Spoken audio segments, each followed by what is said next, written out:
오늘 또 선포되는 말씀을 통해서 우리에게 꼭 필요한 은혜를 주실 줄로 믿습니다. 여러분 아멘이십니까? 그럼 저도 그렇게 믿고 설교를 하도록 하겠습니다. 오늘 설교 제목이 하늘에 쌓으라입니다.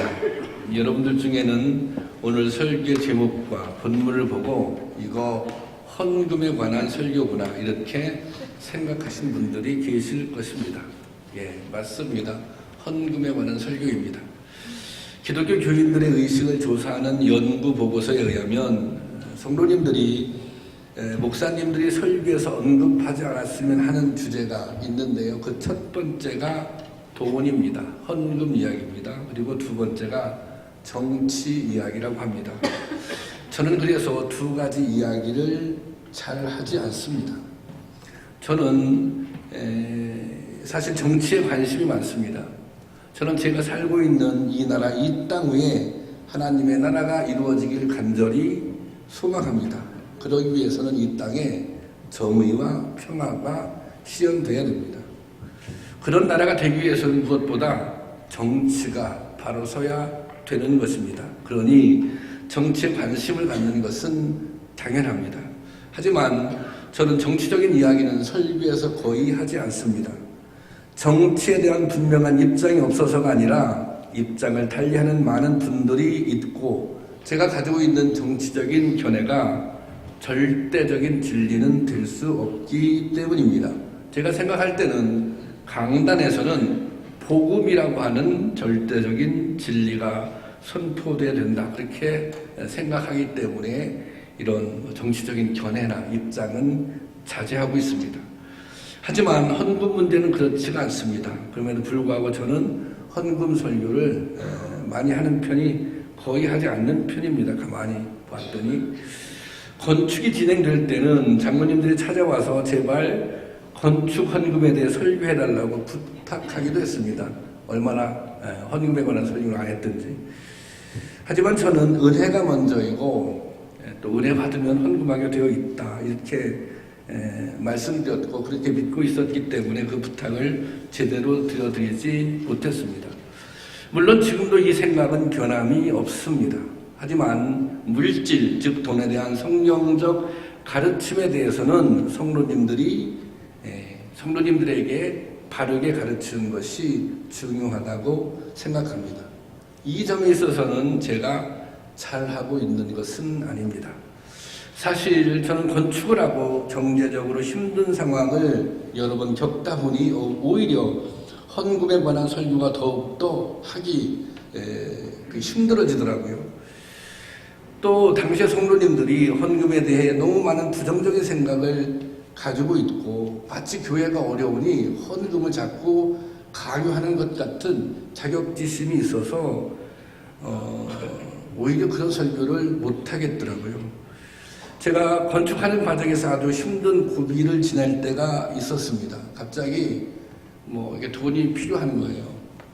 이자도 내야 되고 이 건축은 시작됐는데 그래서 제가 좀 재력이 있는 성도님들에게 돈을 빌리러 갔던 적이 있습니다. 한 2천만 원 정도 되는 것 같은데요.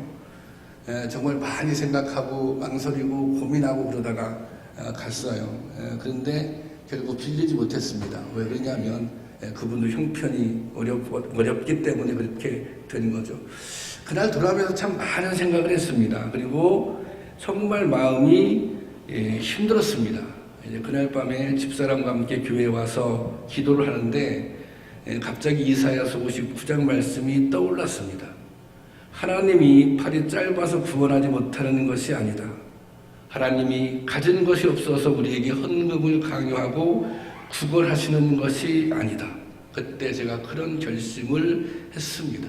그래, 이 교회를 정말 하나님이 주인 되는 교회로 세우면 교회의 주인이 하나님이시니 하나님이 책임져 주겠지. 그런 결심을 다시 한번 새롭게 했습니다.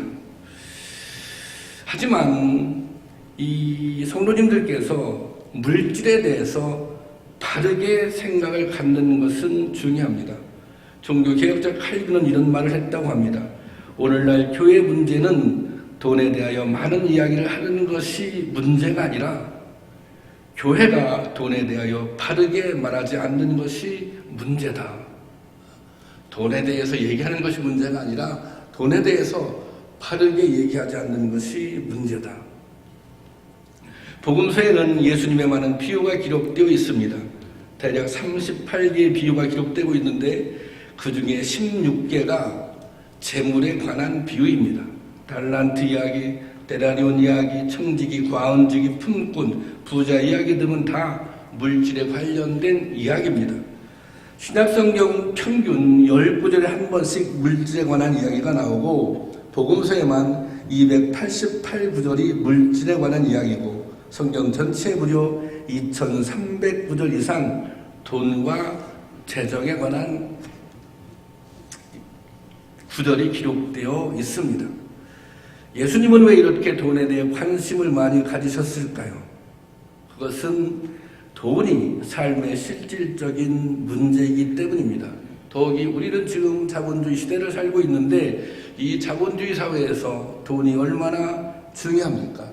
우리가 돈이 없이 인생을 살아갈 수 있겠습니까? 그렇지 않습니다. 그래서 돈이 중요한 것입니다. 그래서 돈에 대한 바른 생각이 중요하고 돈에 대한 바른 헌신이 무엇보다 중요한 것입니다. 돈에 대한 생각이 그 사람의 신앙생활의 내용과 수준을 결정하는 것입니다. 우리가 물질에 대한 생각과 관리가 바르게 되어야 거룩하게 살아갈 수 있는 것입니다. 요한 웨슬리 목사님이 이렇게 말씀하셨어요. 돈, 지갑이 회개하기까지 당신의 회개를 믿지 않겠다. 오늘 말씀에서도 예수님이 말씀하셨잖아요. 물질이 있는 곳에 내 마음이 있다. 예수님의 가장 핵심적인 가르침이 산상수훈인데요. 이 산상수훈에서도 예수님은 돈 이야기를 하셨습니다. 그것이 오늘 우리가 읽은 본문인데 오늘 본문의 교훈을 한마디로 요약하면 땅에 보물을 쌓아두지 말고 하늘에 보물을 쌓아두라입니다. 여기 물질에 관한 성경의 관점, 예수님의 생각이 담겨져 있습니다. 오늘 본문을 통해 성도들이 가져야 할 물질에 대한 바른 관점에 대해 생각해보며 은혜를 나누기를 원합니다. 첫 번째로 여기선 보물이라고 기록되어 있죠. 재물에 관한 의식의 전환입니다. 많은 사람들이 교회는 물질에 대해 초연해야 하며 물질에 관한 무관심하는 것이 더 성숙한 신앙 태도라고 생각합니다. 하지만 예수님은 개인적인 재물의 사유를 부정하지 않으셨습니다. 주기도문에 보면 일용할 양식을 주옵시고 해서 양식은 소유를 뜻합니다. 여기 양식 또한 넓은 의미에서는 보물에 포함됩니다. 보물이라고 하는 것은 일상생활에서 필요한 모든 종류의 재화를 뜻하는 것입니다. 성경은 보물을 얻기 위해 열심히 노력하라고 가르칩니다. 보물을 얻기 위해서 열심히 노력해라. 또 노동의 대가에 대해서도 성경의 가르침은 긍정적입니다.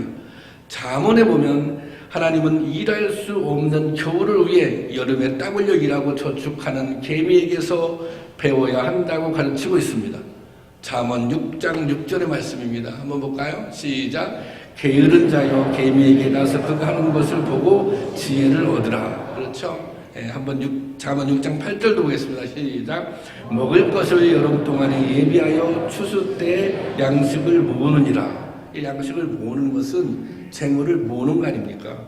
저마다 힘껏 애써 일하고 그 대가를 누리는 것은 당연합니다.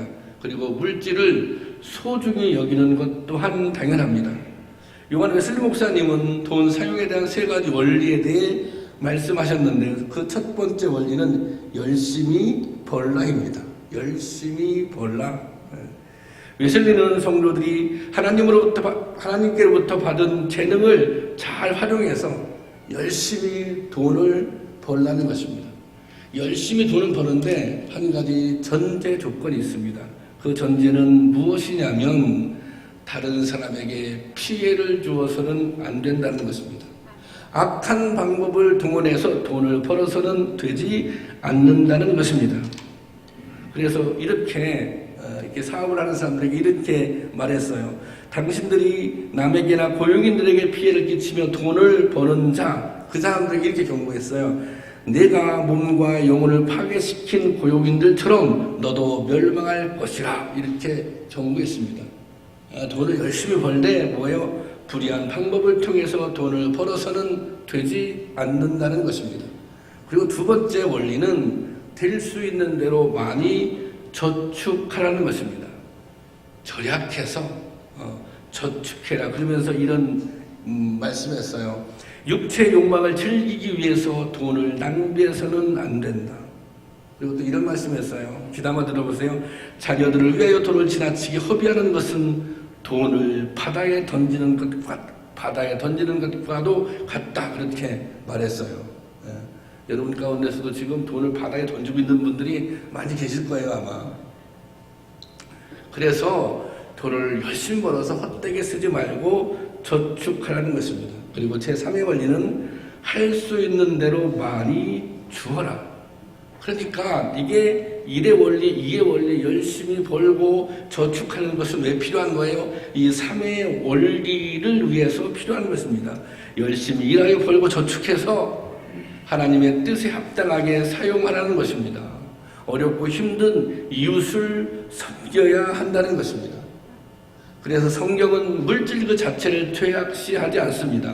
성경은 창조자 하나님께서 물질을 주신 목적 중에 하나가 물질을 누릴 수 있게 하기 위해서 주셨다, 그렇게 말씀하십니다. 디모데전서 6장 17절 말씀 한번 보겠습니다. 시작. 내가 이 세대에서 부한 자들을 명하여 마음을 높이지 말고 정함이 없는 재물에 소망을 두지 말고 오직 우리에게 모든 것을 후히 주사 누리게 하시는 하나님께 두며, 그랬어요. 예. 오직 우리에게 모든 것을 후히 주사, 그 다음에 어떻게 하시는, 누리게 하시는 하나님께 두며, 그랬습니다. 하나님께서 우리에게 주신 물질들, 우리에게 허락된 물질들을 적절한 한계 내에서 누리는 것은 당연하고, 그것은 하나님이 기뻐하시는 일입니다. 한국 유리의 창업자인 최대섭 장로라고 하는 분이 계십니다. 이분 이제 돌아가셨는데요. 이분은 많은 농어촌 교회와 목회자들을 후원하는 것으로 유명합니다. 이분은 본래 이북 출신으로 6.25 때 월남하였습니다. 굶어 죽을 지경이 되도록 가난한 시절 그는 하나님께 돈을 벌게 해달라고 정말 눈물로 기도했다고 합니다. 이 가난을 면할 수 있도록 돈 좀 벌게 해주세요. 가능하면 부자가 되게 해주세요. 그래서 그러면서 하나님께 이렇게 소원했습니다. 제가 돈을 벌면 반드시 하나님의 영광을 위해 드리겠다, 그렇게 소원했습니다. 하나님은 그분에게 물질의 축복을 주셨고 그분도 그 소원을 지켰습니다. 좋은 일을 많이 하셨어요. 그런데 돌아가시는 날 호주머니에서 쪽지가 나왔는데 거기에 신명기 8장 13절 말씀이 적혀 있었다고 합니다. 제가 읽어드릴게요. 또 내 소와 양이 번성하며 내 은금이 증식되며 내 소유가 다 풍부하게 될 때 내 마음이 교만하여 내 하나님 여호와를 잃어버릴까 염려하노라. 그러니까 이 장로님도 물질이 많아지면서 혹시라도 내가 하나님께 이렇게 은혜를 구해서 하나님께서 이렇게 나에게 복을 주셨는데 이것이 나의 힘으로 이렇게 된 것이다, 나의 능력으로 이렇게 된 것이다, 이렇게 착각하지 않도록, 이렇게 교만해지지 않도록 성경 말씀으로 마음을 다지며 살았다는 것입니다. 여러분, 물질은 이렇게 사용하라고, 물질은 이렇게 누리라고 하나님께 우리에게 주신 것입니다. 물질을 단순히 내 욕망을 채우는 수단으로, 내 욕심을 채우는 수단으로, 그저 내 한 몸, 내 가족만 잘 먹고 잘 사는 수단으로 사용한다면 그것은 물질을 하나님이 원하시는 대로 누리는 것이 아닙니다.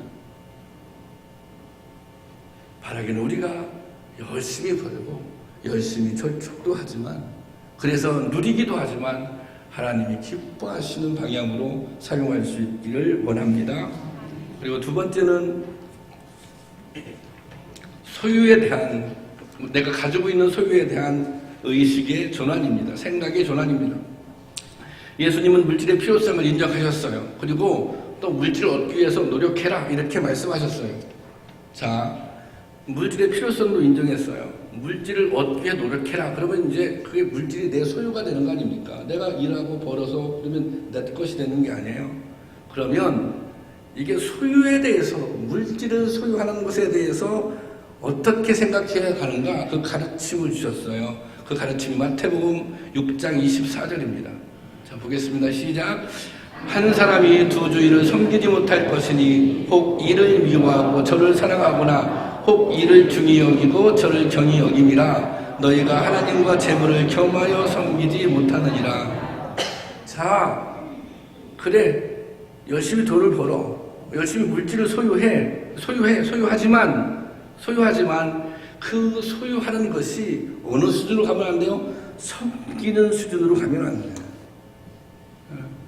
섬기는 분은 어떤 분이 하나님 한 분이에요. 재물은 섬김의 대상이 아니야. 섬김의 대상의 기준이 뭐예요? 하나님보다 물질이 그 우위에 있으면 물질이 섬김의 대상이 되는 것입니다. 이 말씀에서 재물에 대한 예수님의 생각을 보여주고 있습니다. 재물은 이게 만몬이라고 표기되는데 이 단어는 본래 황금의 신이라는 우상을 가리키는 말입니다.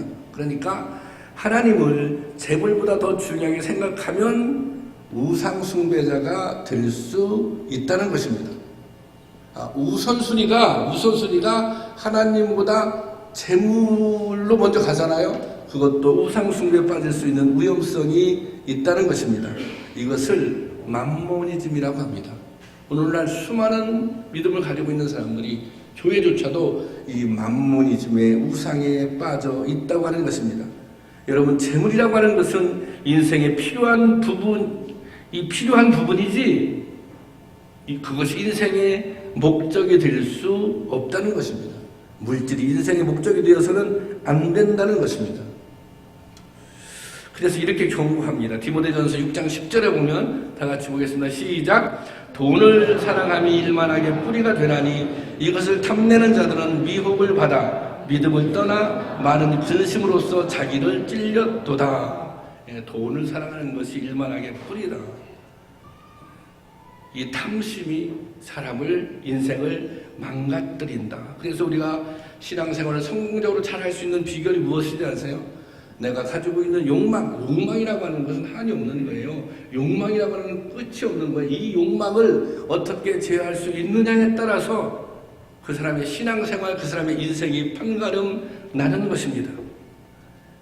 인생의 대부분 잘못되는 경우 왜 그렇습니까? 인생들이 스스로 불행한 인생을 자초하는 대부분이 왜 그렇습니까? 그것은 욕망을 제어하지 못했기 때문에, 스스로 욕망을 통제하지 못했기 때문에 그런 문제가 생기는 것입니다.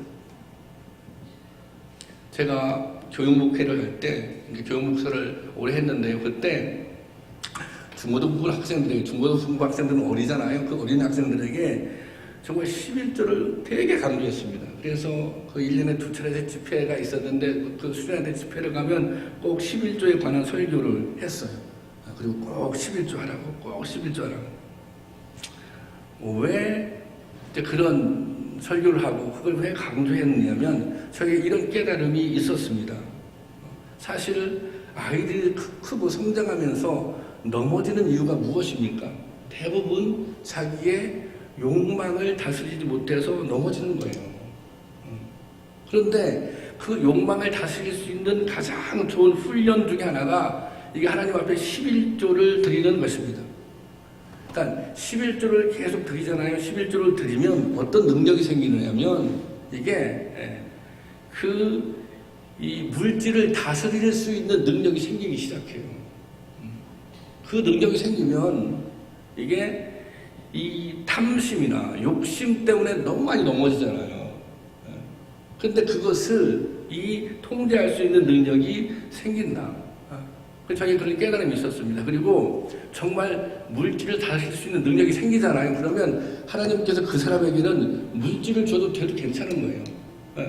그렇잖아요. 아니, 다스릴 수 있는 능력이 있으면 주실 수 있는 거죠. 다스릴 수 없는 사람한테 주면 그것은 복이 아니라 화가 되는 거 아닙니까? 그래서 그런 설교를 많이 했던 때가 있었어요. 이 특전대원들이 낙하산을 타고 적진에 뛰어내리기 위해서 이 레펠이라고 하는 타워에서 약 3개월 동안 점프를 한다고 합니다. 그런데 이 레펠의 높이가 10m라고 합니다. 그 이유는 그 높이가 사람이 가장 공포를 느끼는 높이이기 때문입니다. 그러니까 더 높이 올라간다고 이게 무서워지지는 않는다는 것입니다. 거기가 제일 무서운 높이이기 때문에 그 이상 높아져도 공포감을 느끼지 않는다는 것입니다. 그래서 10m의 레펠에서 뛰어내릴 수 있으면 하늘에서도 뛰어내릴 수 있게 된다는 것입니다. 제가 왜 이 말씀을 드리냐면 11조도 어쩌면 사람이 돈에 대하여 가장 공포를 느끼는 액수입니다. 자기 수입의 10분의 1을 이것은 하나님께 드린다. 그 10분의 1이 어쩌면 우리 인생들이 살아갈 때 돈에 대해서 가장 느끼는 공포를 느끼는 액수일 수 있다는 것입니다. 11조를 뗄 수 있으면 돈에 대한 욕심과 공포를 극복할 수 있다는 것입니다. 11조에 관한 말라기서의 말씀은 온전한 11조를 하면 하나님이 복을 주신다는 말씀입니다. 저는 이 말씀을 믿습니다. 하지만 제가 온전한 11조 생활을 중요하게 여기는 것은 물질적인 복만을 강조하기 위해서가 아닙니다. 그리고 그런 말로 교인들에게 11조를 설교하고 강조하고 싶지도 않습니다. 물론 말할 수 있습니다. 제가 온전한 11조 생활을 강조하는 중요한 이유 중에 하나는 돈에 대한 욕심을 다스릴 수 있는 가장 좋은 훈련이 될 수 있기 때문입니다. 그리고 돈에 대한 욕심을 다스릴 수 있으면 그 밖에 다른 욕심들도 비교적 쉽게 제어할 수 있을 것이라 생각하기 때문입니다. 그러니까 온전한 11조는 욕심을 버리고 죄와 싸워 이 땅에 하나님 나라를 세우고자 하는 성도들에게는 최고의 훈련인 것입니다. 헌금도 제대로 못하는 사람이 어떻게 하나님 나라를 위하여 제대로 헌신할 수 있겠습니까? 어떻게 그 나라와 그의 의를 위해서 헌신할 수 있겠습니까? 여러분들이 정말 그의 의와 그의 나라를 위해서 하나님 나라를 위해서 헌신하기를 원한다면 이 헌금 훈련부터 제대로 해야 되는 것입니다. 사실 이 부분이 제대로 안 되면 여러분들이 말씀하시는 은혜, 건강한 신앙, 헌신 이거 정말 보잘것없는 것입니다. 어떻게 보면 이거 언어 유희일 수도 있습니다. 여러분 정말 성도답게 살고 싶으십니까? 그의 나라와 그의 의를 위하여 헌신하고 싶으십니까? 욕망으로부터 나의 욕심으로부터 자유로운 삶을 살고 싶으십니까? 그러면 온전하게 11조를 하십시오. 그리고 자녀들에게도 그렇게 가르치십시오. 반드시 복된 결과를 얻게 될 것입니다. 그리고 마지막으로 가치에 대한 의식의 전환입니다. 본문은 물질을 소유하되 땅에 쌓아두지 말고 하늘에 쌓아두라고 권면합니다. 예수님은 보물을 하늘에 쌓아두라고 가르치고 있습니다. 이것은 물질에 대한 우리의 생각을 바꾸라는 것입니다. 가치관을 바꾸라는 것입니다. 세상에 자꾸 쌓아놓으려고 하지 말고 하늘 창고에 쌓아놓으라는 것입니다. 이 말은 한마디로 물질을 가치 있게 사용하는 방법에 대한 교훈입니다. 물질 자체로서 부정하거나 죄악된 것이 아니라 어떻게 사용되느냐에 따라 그 가치가 달라집니다. 하늘에 쌓는다는 말은 하나님의 뜻을 이루는데 하나님의 영광을 드러나게 하는데 재물을 사용하라는 것입니다. 재물을 하늘에 쌓는 것은 재물을 나의 의도와 목적에 따라 사용하는 것이 아니라 하나님의 목적과 뜻에 따라 사용하는 것을 의미합니다. 이렇게 사용될 때 재물은 영원한 가치를 갖게 됩니다. 베드로전서 1장 4절 말씀 한번 읽어볼까요? 시작. 썩지 않고 더럽지 않고 쇠하지 아니하는 유업을 잊게 하시나니 곧 너희를 위하여 하늘에 간직하신 것이라. 여러분 이 말씀을 믿으십니까? 쉽게 말하자면 가장 안전한 상급, 영원한 상급을 보장하는 하늘의 기업에 투자하라는 것입니다. 이 투자야말로 영원한 투자라는 것입니다. 많은 사람들은 이 말씀을 자신을 위한 교훈이 아니라 손해를 끼치는 권면으로 오해합니다. 하지만 이것은 분명히 우리 자신을 위해 가장 안전한 투자를 권면하는 말씀입니다. 예수님은 하늘의 보물을 쌓아두라는 이 말씀의 결정적인 의미를 마태복음 6장 마지막 부분에서 밝혀줍니다. 우리가 잘 알고 있는 말씀 마태복음 6장 33절 말씀입니다. 다 함께 읽겠습니다. 시작.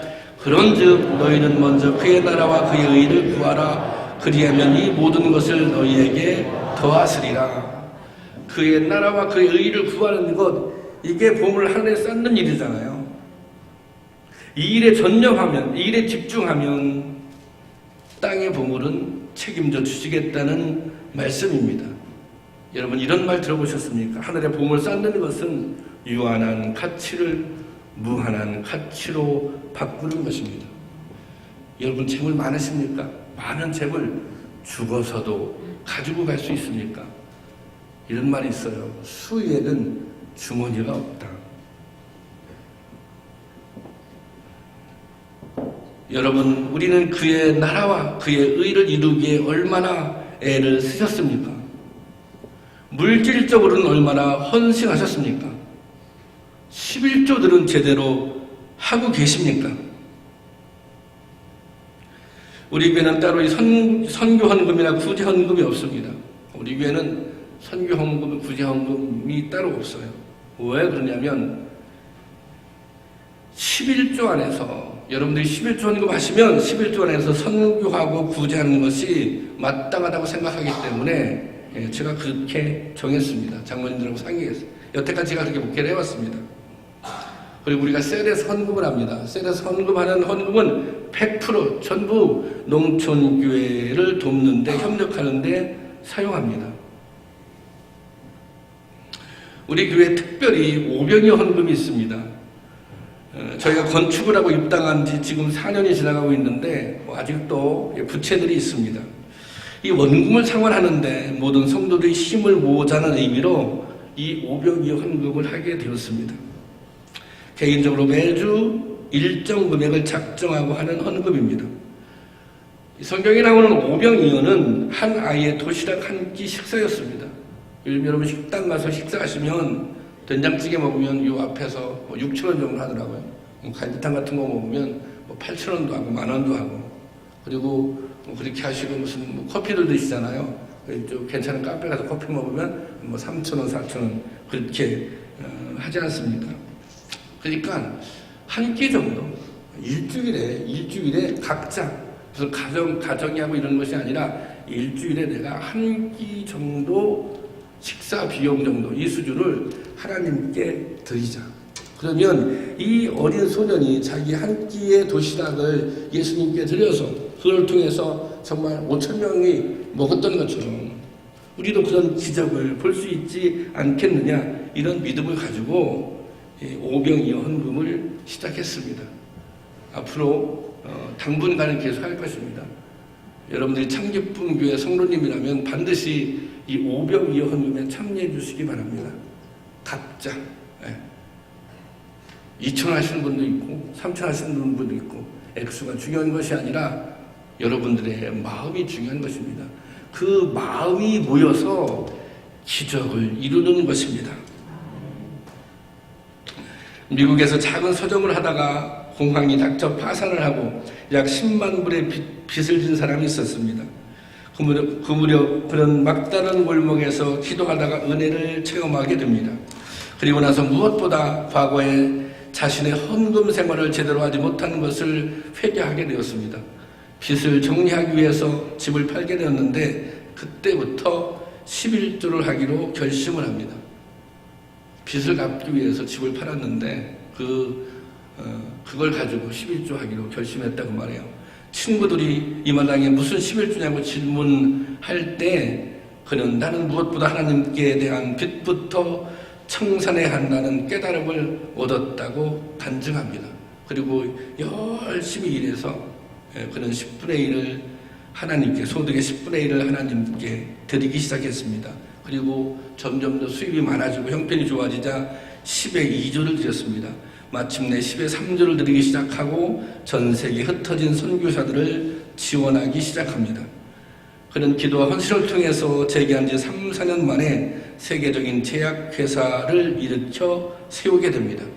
그것이 세계적으로 유명한 맨소레담 제약회사였습니다. 이 사람이 누구냐면 알버트 알렉산더 하이드 박사의 이야기입니다.